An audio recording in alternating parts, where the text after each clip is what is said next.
I stared at the check from Global Air, the numbers printed in crisp, corporate ink, $3, 800.00. They really thought they could fob me off with a $50 voucher after losing a piece of my soul, but I had learned their rules better than they had.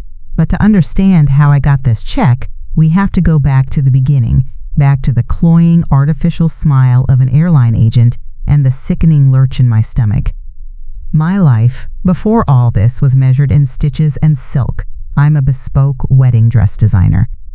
I don't have a fancy boutique in a high-rent district or a team of assistants. I have a small, light-filled studio apartment where the scent of pressed linen and brewing tea hangs in the air.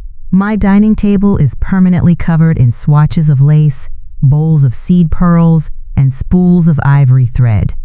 This isn't just a job for me. It's an obsession, a calling. I pour months, sometimes a full year, into a single gown, getting to know my clients, their stories, their dreams. I don't just sew a dress, I craft an heirloom. The dress in the lost suitcase was for a client named Ilara. It was my masterpiece.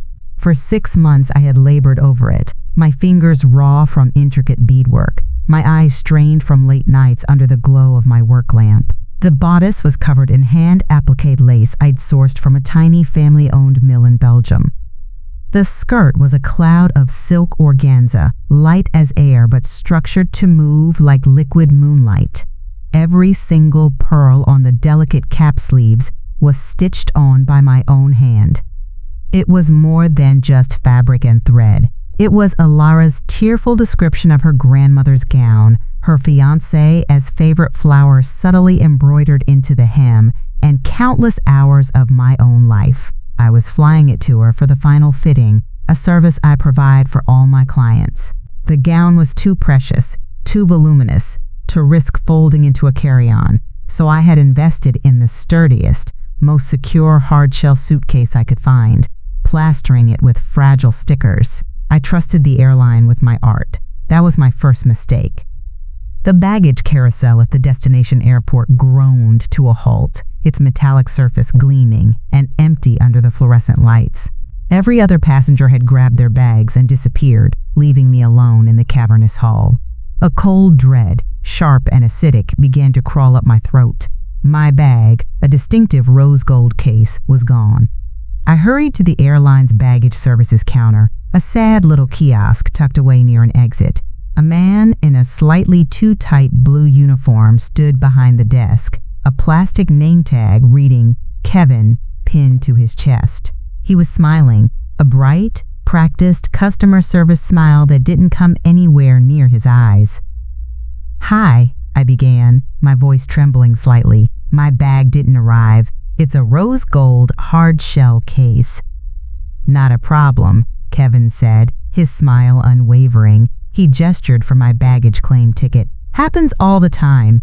Let's get a report filed for you. 99% of delayed bags are located within 24 hours. He typed with 2 fingers, the slow, deliberate clack, clack, clack of the keys grating on my already frayed nerves. "Description of the bag?" "I told you, it's rose gold," I said, my patience thinning. "But the bag isn't what's important. The contents are. There is a one-of-a-kind, custom-made wedding dress inside. The wedding is in 2 days. I don't have 24 hours. Kevin didn't look up from his screen. "I understand your concern, ma'am. I'll put a priority note on the file." He said the word priority as if it were a magical incantation, a solution in itself. "Can you track it? Can you see where it is?" I pleaded, leaning over the counter.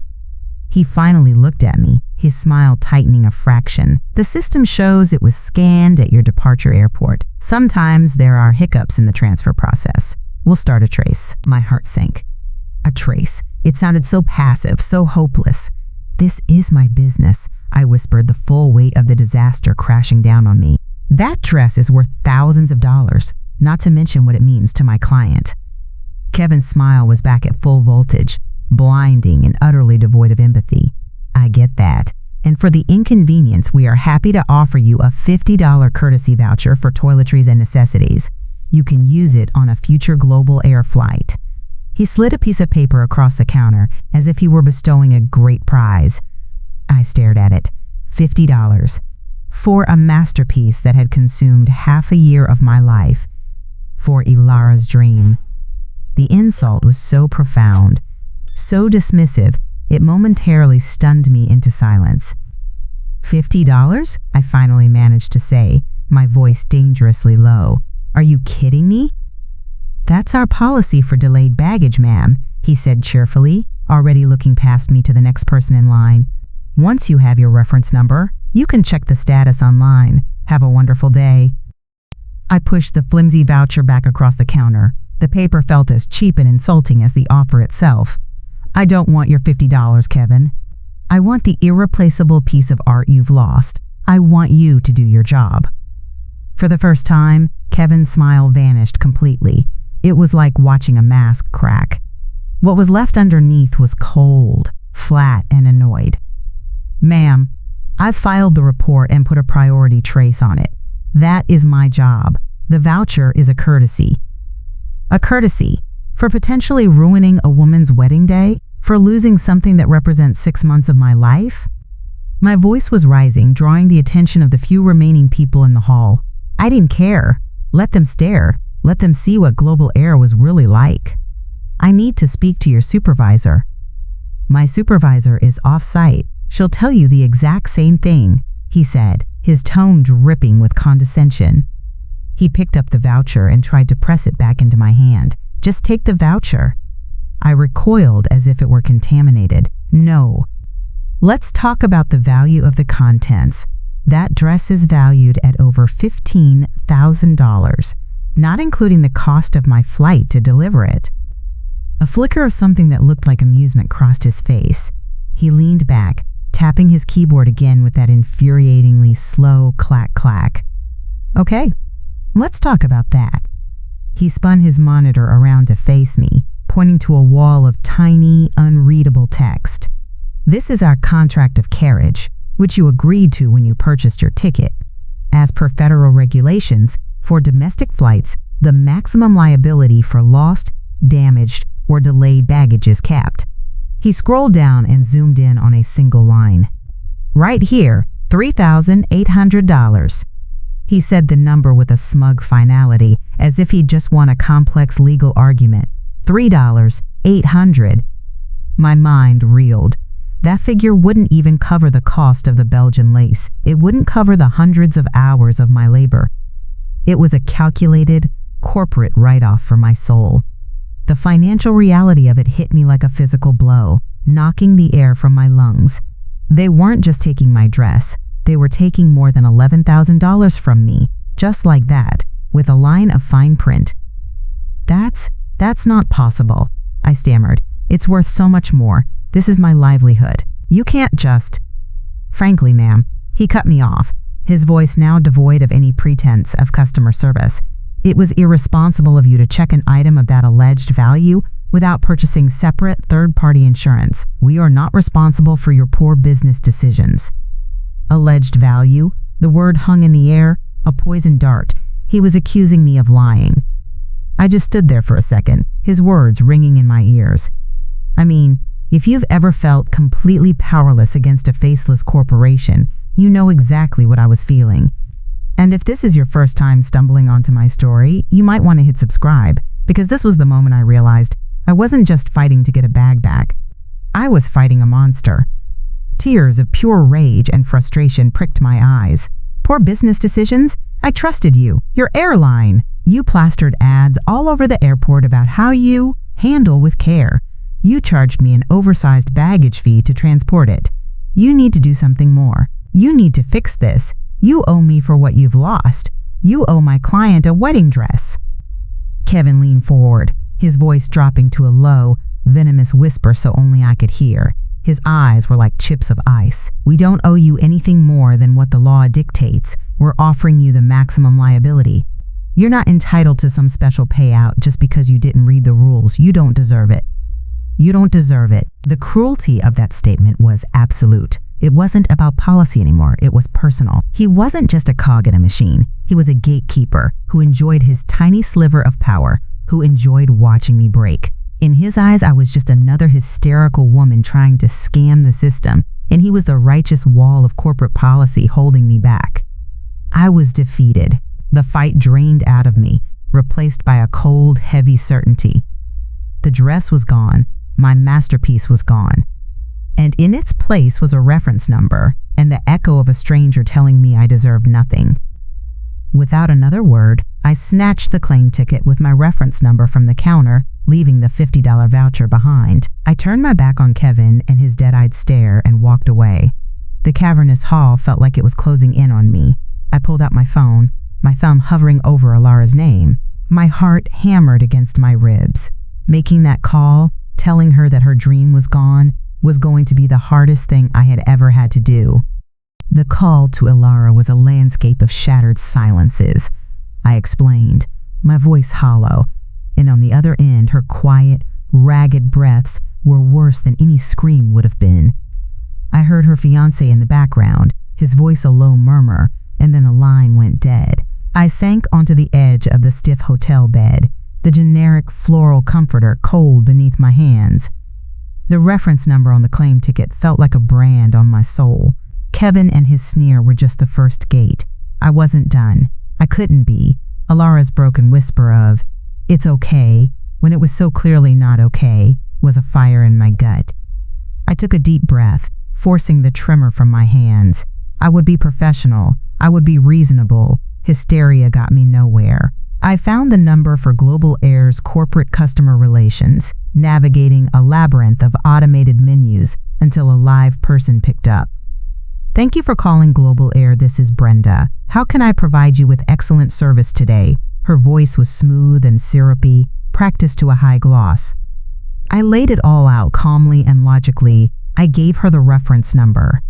I explained I was a small business owner and that the lost item was a bespoke, one-of-a-kind wedding gown for a wedding in less than 48 hours. I acknowledged her colleague's information about the $3,800 liability limit. "I understand the contract of carriage," I said, my voice even, "but I'm hoping we can look at this as a unique and extreme circumstance. This isn't a suitcase full of vacation clothes. This is my art, my business, and a bride's wedding. The $3,800 doesn't begin to cover the material costs, let alone the 6 months of labor. I'm asking you to do more than a standard trace. I need someone to physically check the baggage transfer points. I need you to treat this with the urgency it deserves. Your company's reputation for customer care is what I'm appealing to." There was a pause, filled with the soft click-clack of her keyboard. It was faster than Kevin's, but no less infuriating. "I certainly understand your frustration, ma'am," Brenda began, the syrup back in her voice. "And I can see the priority note on your file. Our baggage team is working diligently to locate your item." "But are they? Is anyone actually looking?" I pressed, trying to keep the desperation out of my voice. "Can you call the baggage manager at my departure airport? Can you authorize a physical search of the loading area? There are steps beyond just waiting for a computer to update." "That isn't our procedure, ma'am," she said, her tone shifting from sweet to brittle. "We have to trust the system. And regarding the compensation, the liability limit is firm. It's a federal regulation." "It's a cap, not a mandate." I shot back, my research from a frantic hour of Googling coming to the surface. "Airlines are free to pay more. I'm not asking for a handout. I'm asking for fair compensation for what your company lost. I'm asking you to make this right." And then she laughed. It wasn't a loud, mocking laugh. It was a short, breathy little chuckle, a puff of air that conveyed a universe of condescension and dismissal. It was the sound of someone swatting away a fly. "Ma'am," she said, the amusement still coloring her words, "let me be very clear. You are asking for special treatment. The $3,800 is the maximum we are obligated to pay, and frankly, it's a generous offer. We are not going to pay you $15,000 because you chose to pack something so valuable. That's what insurance is for." My throat closed. I couldn't speak. "We handle millions of bags a year," she continued, her voice hardening into a lecture. If we paid out every claim for sentimental value or irreplaceable art, we'd be out of business. You made a choice, and it had a negative consequence. At this point, that sounds like a personal problem, not a global air problem. Is there anything else I can help you with today? A personal problem. The words hit me with the force of a physical slap. The dress, Alara's wedding, my livelihood, my art, all of it reduced to an inconvenient personal problem. The line between corporate policy and outright cruelty had just been erased. She wasn't just rejecting my request, she was rejecting my reality, my worth, my work. I am not a crier, but in the suffocating silence of that hotel room, a hot tear slid down my cheek. I felt small, powerless, utterly and completely alone. This was it. This was the low point. I had played by their rules. I had been polite. I had been logical. And I had been laughed at. The system wasn't there to help. It was there to crush. Brenda, Kevin, Global Air, they were a monolith, and I was just a woman with a needle and thread. The injustice of it was a physical ache in my chest. They break it, they buy it. That's the rule of the playground, the simplest, most fundamental rule of fairness. But they had taken my work, my art, and ground it to dust under the heel of their contract of carriage, and they were telling me I should be grateful for the pittance they offered for the mess. I ended the call without another word. The phone felt heavy, toxic. I stared at the blank TV screen, my own reflection a pale, defeated ghost. You don't deserve it. Kevin's words echoed in my head, harmonizing with Brenda's dismissive chuckle. For a moment, I almost believed them. But then, something else sparked in the despair. A cold, quiet fury. A personal problem? Fine, I would make it their problem. They thought I was just another hysterical customer with a sob story. They thought I would take their pittance and disappear. They had no idea who they were dealing with. They had written the rules. It was time I learned to read the fine print. I sat in the silence of that generic hotel room for a long time, the echo of Brenda's condescending chuckle ricocheting around my skull. A personal problem, that's what I was to them. An annoyance, a rounding error in their quarterly profits. The single, hot tear that had escaped turned cold on my cheek. The grief for my lost creation, for Alara's stolen moment, began to calcify. It hardened from a soft, aching sadness into something sharp and dense. It hardened into rage. They had built a fortress of rules and regulations, and from its ramparts they had laughed at me. Kevin with his smug recitation of the liability cap. Brenda with her casual dismissal based on procedure. They were so confident in their fortress. They were so sure that I, a lowly seamstress, would never find the key to the gate. They thought their rules were a shield. They never imagined I would learn to wield them as a sword. My laptop was my only tool. The hotel room, with its bland, inoffensive art and stiff, unused armchair, became my command center. I wasn't just looking for my bag anymore. I was going to war. I started where they did, the contract of carriage.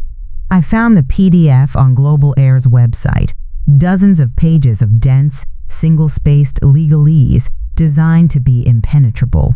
But I am a woman who can spend 10 hours straight stitching seed pearls the size of sand grains onto silk. I live in the fine print. I read every word. I saw the line Kevin had shown me, maximum liability, $3, $800. But I also saw other things, vague phrases about reasonable efforts in compliance with federal law. That was the thread I needed to pull.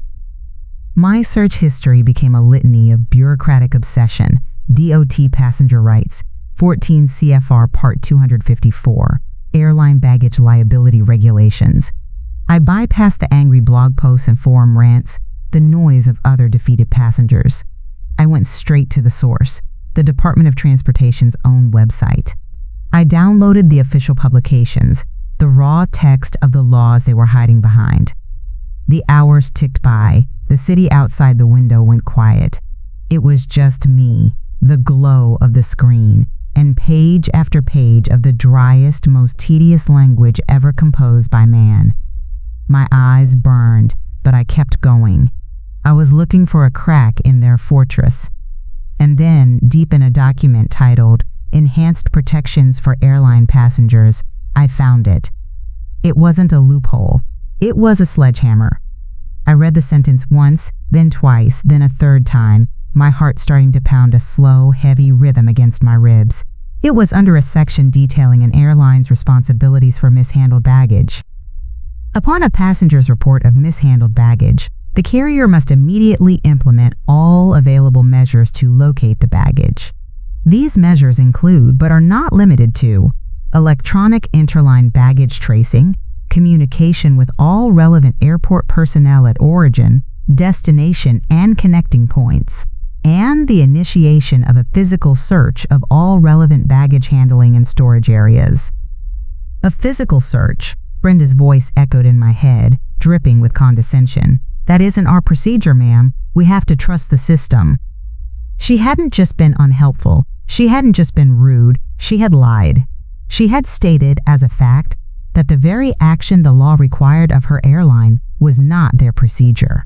They weren't just failing to meet my expectations. They were actively violating federal regulations. They hadn't made a reasonable effort. They had made no real effort at all. They had typed my number into a computer and told me to go away. My breath caught in my throat. This was it. This was the leverage. This wasn't about my feelings or the sentimental value of the dress anymore.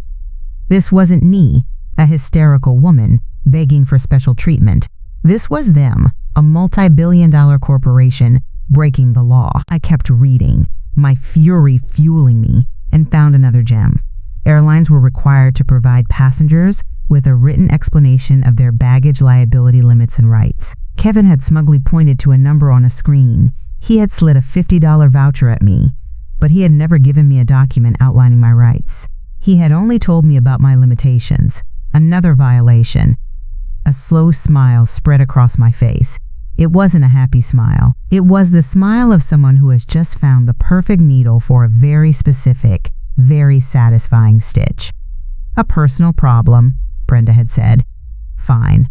I was about to make my personal problem the subject of a formal complaint to the Department of Transportation.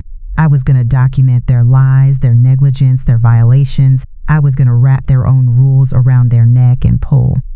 They thought I was a customer. They were about to find out I was a student of their own arcane scriptures, and I was coming to deliver a sermon. I wasn't going to call Brenda back. I wasn't going to plead.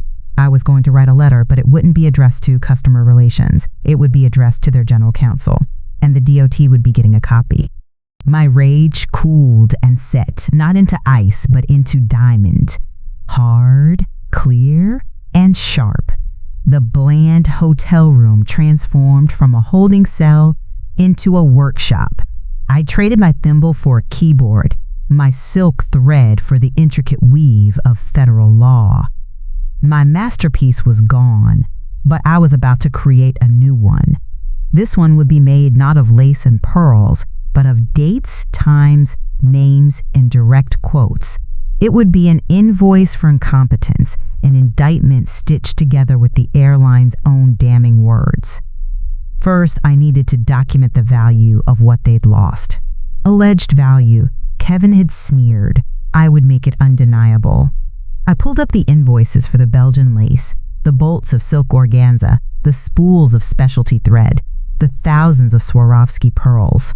I created a new file, a spreadsheet, where I logged every hour of labor, every late night and early morning, at my standard professional rate. The total came to $15,782.50. I printed it all, receipts, invoices, a detailed cost analysis. It was a thick, satisfying stack of paper, a tangible measure of my stolen time. Next, I constructed a timeline, my memory unnervingly precise. I noted the time my flight landed, the time I arrived at the baggage services desk. I wrote down Kevin's name and his exact words. 99% of delayed bags are located within 24 hours. A promise, unfulfilled. It was irresponsible of you. An insult. You don't deserve it. A declaration of war. I detailed my call with Brenda at corporate. Her syrupy voice, her dismissive chuckle. I transcribed her lie, the one that had become the cornerstone of my entire case. "That isn't our procedure, ma'am. We have to trust the system." I placed it side by side with the text from 14 CFR Part 254, the regulation requiring a physical search. The contradiction was stark, beautiful in its clarity. Then came the step that felt like swallowing glass. I had to play their game one last time. I went to Global Air's online portal to officially file my claim. It was a deliberately frustrating system of tiny text boxes and restrictive drop-down menus, designed to make you give up. I filled in every box with painstaking detail. In the description of contents field, I didn't just write wedding dress. I uploaded my entire cost analysis document, the invoices, and a high-resolution photo of the gown on a mannequin from its final pre-flight fitting. In the field for claim to value, I typed $15, $782.50, see attached documentation. I knew this would set off alarms. I was counting on it. 2 days later, I got the call. "Hi, am I speaking with the claimant regarding reference number 77B415? The voice was male, bored, and radiated the weary authority of someone who spends all day telling people no. "This is she," I said, my voice perfectly neutral. I put the call on speaker, my finger hovering over the record button on my laptop. For my records, of course. "Yeah, this is Gary from the Global Air Claims Department. I'm looking at your file here, and we've got a bit of a problem." "Oh?" I said, feigning innocence. "Yeah, you've claimed a value of over $15,000. As you've surely been informed, our maximum liability for domestic baggage per federal regulation is $3,800. We can't process a claim for this amount." He sounded like he was explaining something to a difficult child. This was it, the final gloat. "I understand the liability cap," I said, keeping my tone even. I was just wondering if there was an update on the physical search of the baggage handling areas at the origin, destination, and connecting airports, as required by law. Gary scoffed, a real audible puff of derisive air. It was the fraternal twin of Brenda's laugh. "Ma'am, I'm not a baggage handler. I'm a claims adjuster. My job is to adjust your claim to the legally mandated amount. The system says a trace is active. That's all I know. Now I can authorize a check for the $3,800 today if you'll agree to it. It's the only offer you're going to get. Honestly, it's more than most people get. You should take it. You should take it." The final dismissal. The final assumption that I was a fool who would be grateful for the scraps from their table. He thought he was cornering me, dangling the check just out of reach until I surrendered. He had no idea he was simply walking into the cage and locking the door behind him. A slow, cool smile touched my lips, a smile he couldn't see. I had everything I needed. "Thank you for clarifying your position, Gary," I said, my voice betraying nothing. "I'll consider your offer." I hung up before he could reply. The recording saved with a satisfying chime, his voice, his scoff, his final coercive offer. It was all there, the last stitch in my tapestry of their failure. I turned back to my laptop and opened 2 new blank documents. The first was a letter addressed to the General Counsel of Global Air. The second was a formal complaint addressed to the Department of Transportation's Aviation Consumer Protection Division. I began to type, arranging my evidence with the same precision I used to arrange pearls on a bodice. I wasn't just a customer anymore. I was their auditor, and I was about to present my findings. I sealed 2 envelopes, the paper crisp and cool under my fingertips. One was addressed to the Office of the General Counsel, Global Air Corporate Headquarters. The other, thicker one, containing copies of every invoice, every screenshot, and every recorded lie, was for the Department of Transportation, Aviation Consumer Protection Division. I walked to a post office box and slid them into the darkness. It felt less like mailing a letter and more like releasing a hawk. I had done my part. Now I could only wait and see if it would find its target.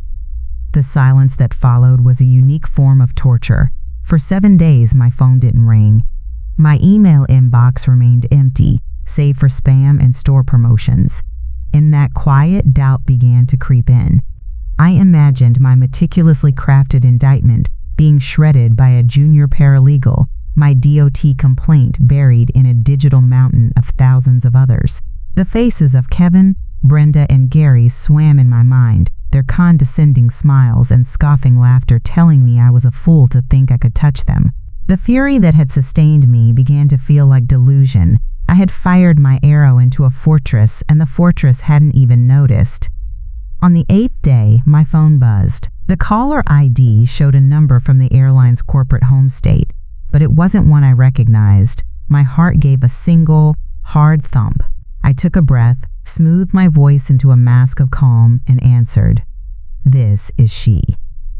Ms. Vance. The voice on the other end was a woman's, sharp and devoid of any customer service warmth. It was the sound of expensive shoes on a marble floor. My name is Catherine Davies. I'm an attorney with the Office of the General Counsel for Global Air. I'm calling regarding your claim. She didn't ask how my day was. She didn't offer any empty pleasantries.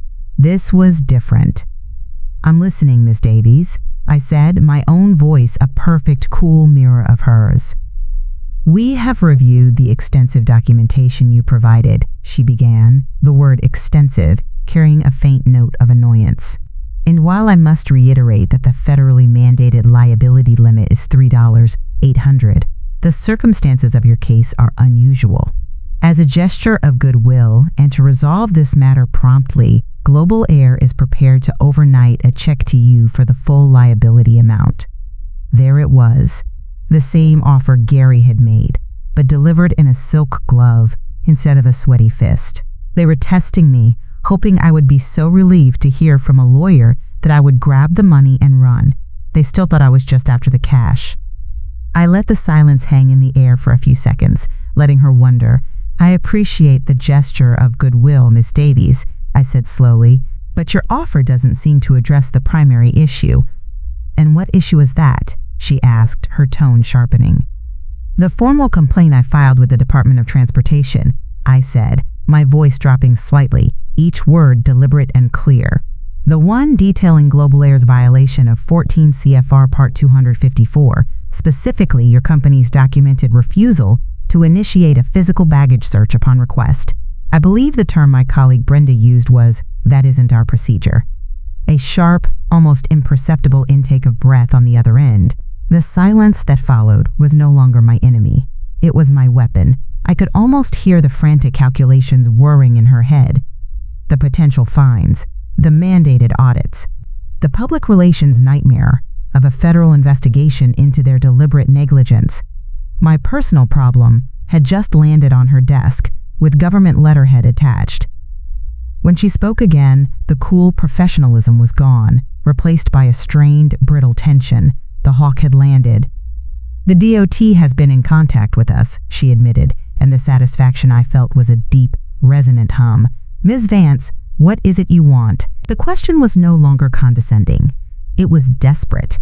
She wasn't asking what I was owed. She was asking for my price to make the federal government go away. What I want, Ms. Davies, is very simple, I said, picking up a pen and a notepad. I wasn't a hysterical customer anymore. I was dictating terms. First, you will overnight the check for $3,800 as you offered. Second, you will fully reimburse my airfare and the cost of the hotel I was forced to book, the receipts for which were included in my documentation. Third, and this is not negotiable, I want a formal, written letter of apology from your office acknowledging your company's failure to follow federal procedure. And finally, I want written confirmation that your employees, specifically Kevin at Baggage Services and Brenda in Customer Relations, have undergone mandatory retraining on the Code of Federal Regulations regarding passenger rights. I could feel her shock through the phone. I wasn't asking for the full $15,000. That would have been a fight, another negotiation. This was worse. I was demanding they admit they were wrong. I was demanding they pay for my time. I was demanding they discipline the very people who had belittled me. I wasn't just taking their money, I was forcing them to account for their sins in writing. That is highly irregular, she stammered. Breaking federal law is highly irregular, I countered, my voice like ice. Consider it my price for withdrawing the complaint. Otherwise, I'm more than happy to let the DOT's investigation run its course. I'm sure your shareholders would be very interested in the outcome." The chaos I had craved wasn't a scream. It was the sound of a high-powered attorney, a gatekeeper for a multi-billion-dollar corporation rendered utterly silent. It was the sound of her defeat. "I will have the documents drawn up," she finally said, her voice a ghost of what it was, "and the check will be sent." The silence on the other end of the line was a vast, empty ballroom where I was suddenly the only one dancing. I could hear the faint, tinny hum of the connection, the sound of a high-powered attorney's world tilting on its axis. Catherine Davies, the voice of the fortress, had been breached. She was no longer speaking from the ramparts. She was down in the mud with me. I will have the documents drawn up," she finally managed, her voice thin and reedy, "and the check will be sent." She thought it was over. She thought she had conceded, and now we were done. She was wrong. "Good," I said, my voice as crisp as a freshly pressed sheet. "I'll expect the full packet by overnight courier. I want a tracking number by the end of the day." There was a sharp intake of breath. A small detail, a minor assertion of control, but it was another signal that I was no longer asking. "Ms. Vance," she said, and I could hear her trying to gather the scattered pieces of her authority. "The demand for employee retraining, that's an internal human resources matter. It's not a standard component of settling a baggage claim. Your internal HR matter became my external federal complaint matter the moment your employee lied to me about your legal obligations," I replied, my tone leaving no room for argument. "The retraining is non-negotiable. It's a key component of the damages. You're not just compensating me for a lost dress, you're rectifying a systemic failure that your own people exposed me to." "Damages?" she scoffed, a faint echo of Gary's derision in her voice. "This is a mishandled baggage file, not a personal injury lawsuit. Your employee, Kevin, told me I didn't deserve a thing. Your employee, Brenda, called my livelihood a personal problem. The damages are for the flagrant disregard for the law, for the institutional arrogance that cost me my masterpiece. That apology letter I mentioned, it will be on your official letterhead, signed by a corporate officer, and will specifically acknowledge the failure to conduct a physical search as required by federal law." I let that sink in. I wasn't just asking for money. I was demanding a written confession.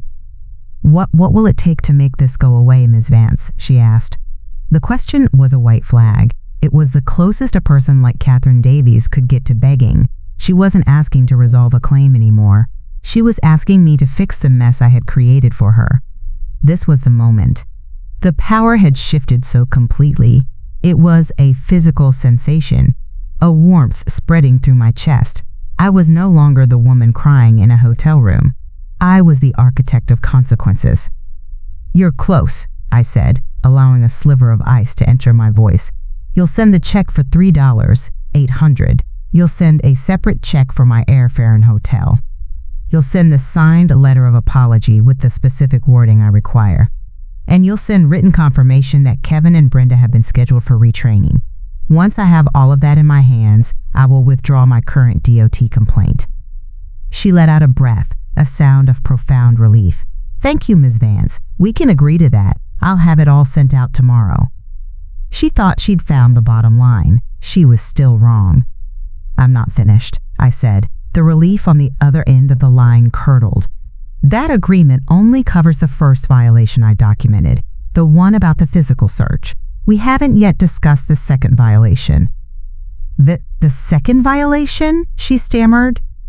"Your agent's failure to provide me with a written explanation of my rights and the airline's liability limits, as is also required." He just pointed at a screen and sneered at me. "It's another clear breach, another complaint I could file, another investigation you'd have to endure." The silence that followed was absolute. I had been holding one of their wings to the flame. Now I revealed I had the other one too. "So here is my final offer," I said, my voice low and steady. "This is the price. You will meet every single one of my demands without another word of argument. Pay me my settlement for this first issue, and maybe I won't feel the need to report the second violation. Think of it as a severance package, Ms. Davies. You're paying to sever your company from this problem. And the price just went up. The new price is your immediate and total compliance. Do we have a deal?" There was no argument left in her. There was no condescension, no legalese, no fight. There was only the hollowed-out sound of surrender. "Yes," she whispered. "We have a deal." The FedEx envelope arrived the next morning, so thin it felt empty. It landed on my hotel room desk with a quiet thwack. I stared at it for a long moment, my heart a steady, even drum. This was the period at the end of a long, ugly sentence. I slit the cardboard seam with my room key. Inside were 3 documents and 2 checks. The first check was for my airfare and hotel, a precise and petty amount. The second was the one I'd been fighting for, printed with the same crisp, corporate ink as the one from the beginning of this story. $3, 800.00. The number hadn't changed, but its meaning had been inverted. The first time I saw it, it was a symbol of my powerlessness, a ceiling they had tried to crush me with. Now, holding it in my hand, it was the floor I had built my victory on. It wasn't a settlement, it was a trophy. Then came the letters. The first was the confirmation of retraining. It was couched in sterile HR language about ongoing professional development and, quote, commitment to service excellence. But I could read between the lines. Kevin and Brenda were being sent back to school. Their little power trips, their sneers, and their chuckles had been logged, noted, and resulted in a formal, humiliating reprimand that would follow them for the rest of their careers at Global Air. They had tried to make me small, and in the end, they were the ones who had been diminished. The final document was the apology. It was a masterpiece of corporate non-confession, a single paragraph on thick, creamy letterhead, signed by Catherine Davies herself. It spoke of regret for any inconvenience and a failure to meet service expectations. But buried in the center was the line I had dictated, the payload I had launched my entire war to deliver. We acknowledge a procedural oversight in which a physical search of baggage areas, as outlined in federal regulations, was not immediately initiated. They had confessed. In writing, they had admitted they broke the law. I folded the letter carefully and tucked it away. It was worth more to me than the $15,000 I'd lost. It was proof. So what did I do with the money? The dress was gone forever, a ghost woven from silk and memory. The money couldn't bring it back, and I never expected it to. I called Alara and told her I was making her a new gown, from scratch at no cost. I flew back to my studio and poured everything I had into it. It was the finest work of my life, born not just of skill, but of a righteous fire. Delivering it to her, seeing the tears of joy in her eyes, that was the first real taste of victory. The checks from Global Air paid for that new dress, but they also did something else. They became the seed money for my new obsession. I had stared into the void of corporate indifference and found the language it understood, its own rules. That battle taught me that their fine print isn't just a shield for them, it can be a sword for us. I started a small consultancy, a side project at first, run from my dining table that was still covered in lace and pearls. But now, next to the bowls of beads, there are stacks of legal texts. I help people like me, other small artists, musicians with priceless instruments, families transporting heirlooms, navigate the labyrinth. I teach them how to read the contracts, how to document everything, how to turn a complaint into an indictment. I became the translator for the language of being wronged.